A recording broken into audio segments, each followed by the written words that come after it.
اعوذ باللہ من الشیطان الرجیم بسم اللہ الرحمن الرحیم الحمد للہ رب العالمین وصلی اللہ علی سیدنا محمد وآلہ الطاہرین السلام علیک یا ابا عبداللہ وعلی الارواح التي حلت بفنائک علیک منی جمیعا سلام اللہ ابدا ما بقیت وبقی اللیل والنہار ولا جعله الله آخر العهد مني لزيارتكم السلام على الحسين وعلى علي بن الحسين وعلى أولاد الحسين وعلى أصحاب الحسين۔ امام حسین علیہ السلام کی شہادت کے بعد جن امور پہ تاکید ہوئی ان میں سے ایک زیارت ہے۔ سید الشہداء کی شہادت کے بعد اہل بیت کے ماننے والوں کی ذمہ داریوں میں سے ایک سید الشہداء کی زیارت ہے۔ یہ زیارت قریب سے بھی ہو سکتی ہے اور دور سے بھی، یعنی بندہ سفر کر کے کربلا پہنچ جائے زیارت کرے، یا اگر وسعت نہیں ہے، امکان نہیں ہے، جہاں پر ہے وہیں سے زیارت کرے۔ ان زیارات میں سے ایک زیارت جس کی حد سے زیادہ فضیلت بیان ہوئی ہے، جو زیادہ تاکید ہوئی ہے، وہ زیارت عاشوراء ہے۔ زیارت عاشوراء کے بارے میں اگرچہ ہمیں ملتا ہے امام باقر علیہ السلام اور امام صادق سے روایت ہوئی ہے، لیکن شیخ عباس قمی فرماتے ہیں زیارت عاشوراء احادیث قدسیہ میں سے ہے، جو ختمی مرتبت محمد مصطفیٰ صلی اللہ علیہ وآلہ وسلم نے حضرت جبرائیل سے اور جناب جبرائیل امین نے اللہ تعالیٰ سے نقل کیا ہے، اور یہ زیارت سب سے بافضیلت ترین زیارات میں سے ایک ہے۔ علقمہ امام باقر علیہ السلام سے روایت کرتے ہیں، پوچھتے ہیں مولا میں دور سے مولا حسین کی زیارت کرنا چاہتا ہوں، کیا کروں؟ امام علیہ السلام اس زیارت کی تعلیم دیتے ہیں، زیارت عاشوراء فرماتے ہیں سب سے پہلے اللہ اکبر کہیں، اس کے بعد یہ زیارت پڑھیں۔ اللہ اکبر کہنے کا مقصد یہ ہے کہ ان زیارات کی عظمت، ان زیارات کی فضیلت کے پیش نظر انسان یہ تصور نہ کرے کہ یہ سب کچھ انہی زیارات میں ہے، نہیں، بلکہ اللہ اکبر فضیلت ہے حسین کے لیے، عظمت ہے حسین کی، کرامت ہے حسین کے پاس، لیکن سب سے بڑا اللہ ہے۔ اللہ اکبر کہا علقمہ، اللہ اکبر کہو، اس کے بعد یہ زیارت پڑھے، خواہ قریب سے پڑھے یا دور سے پڑھے۔ جس شخص نے اس زیارت کی تلاوت کی اس کے لیے اللہ تعالیٰ 1,00,000 درجے عطا کرتا ہے، اس کے لیے جنت کی بشارت دیتا ہے، جہنم سے انہیں آزادی دیتا ہے۔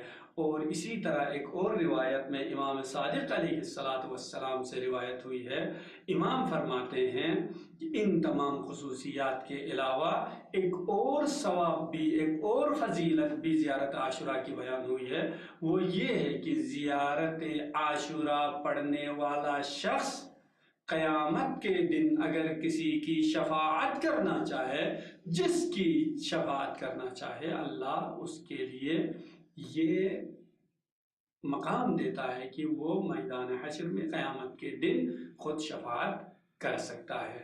لذا جو زیارت عاشوراء پڑھنے کا اتنا ثواب ہے، مرحوم محمد حسین اصفہانی رحمت اللہ علیہ دعا کرتے تھے، پروردگار میری زندگی کے آخری لمحات میں آخری جملے زیارت عاشوراء ہو، اور اللہ تعالیٰ نے مرحوم محمد اصفہانی کی دعا قبول کی، اور جیسے آپ نے زیارت عاشوراء کی تلاوت ختم کی، ادھر سے ان کا روح قبض ہوا۔ صاحب الغدیر کے بیٹے فرماتے ہیں ایک دن میں نے خواب میں والد گرامی کو دیکھا، بڑے مسرور تھے، اچھی جگہ پہ تھے، پوچھا والد گرامی آپ اس مقام تک کیسے پہنچے، کس کام کی وجہ سے یہاں تک پہنچے؟ آپ الغدیر کی وجہ سے پہنچے یا دیگر تالیفات یا دیگر عبادات کی وجہ سے؟ صاحب الغدیر نے پوچھا بیٹا آپ کیا کہنا چاہتے ہیں، واضح طور پہ بیان کریں۔ پھر سوال دہرایا، تیسرے مرتبہ جب سوال دہرایا، کہا آپ اس مقام تک کیسے پہنچے ہیں؟ تو علامہ امینی نے فرمایا بیٹا میں زندگی میں جو زیارت عاشورہ پڑھتا تھا اس زیارت عاشورہ کی وجہ سے میں ادھر تک پہنچا ہوں، بیٹا میں نے تمہیں زندگی بھر تاکید کی ہے زیارت عاشورہ پڑھتے رہیں۔ اور علامہ امینی کا بیٹا فرماتا ہے میں 30 سال تک زیارت عاشورہ پڑھتا رہا ہوں۔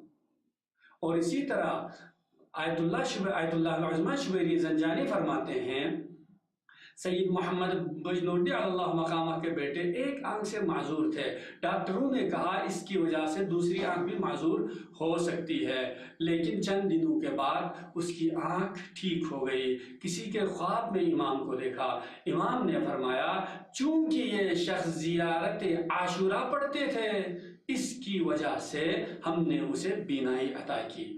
مرحوم محدث نوری فرماتے ہیں جس شخص کی جو بھی حاجت ہو زیارت عاشورہ سے آپ لے لیں۔ لذا علماء اکرام تاکید کرتے تھے زیارت عاشورہ پڑھنے کے اوپر۔ میں درخواست کروں گا کم از کم عاشورہ سے 40 تک ان 40 دنوں میں ڈیلی طور پر ہمیں ایک مرتبہ زیارت عاشورہ کی تلاوت کرنی چاہیے۔ اور آخری نقطہ، ایک شخص ایک عالم کو خواب میں دیکھتے ہیں اور ان سے پوچھتے ہیں آغا صاحب آپ زندگی میں اتنے باکرامت تھے، باعظمت تھے، آپ بتائیں آپ کی اور کوئی خواہش بھی ہے ابھی؟ فرماتے ہیں ہاں میری ایک خواہش ہے، کاش میں دوبارہ دنیا میں چلا جاتا اور زیارت عاشورہ کی تلاوت کرتا، چونکہ ان کی عادت تھی محرم کے 10 دنوں میں یا پورے محرم کے مہینے میں زیارت عاشورہ پڑھتے تھے، باقی نہیں پڑھتے تھے۔ تو انہوں نے کہا کاش ہمیں اور فرصت ملتی زیارت عاشورہ کی تلاوت کرنے کا۔ تو درخواست ہے زیارت عاشورہ کم از کم ان 40 دنوں میں جو بھی آپ کی حاجت ہے اس حاجت کو مد نظر رکھتے ہوئے 40 دن یا عاشورہ سے 40 تک یا دیگر کسی 40 دنوں میں آپ معین کر کے 40 دن کی تلاوت کریں۔ اور تجربے سے ثابت ہے کہ جو زیارت عاشورہ کی تلاوت کسی حاجت کی برآوردگی کے لیے کرتا ہے وہ پوری ہو جاتی ہے۔ السلام علیکم ورحمۃ اللہ وبرکاتہ۔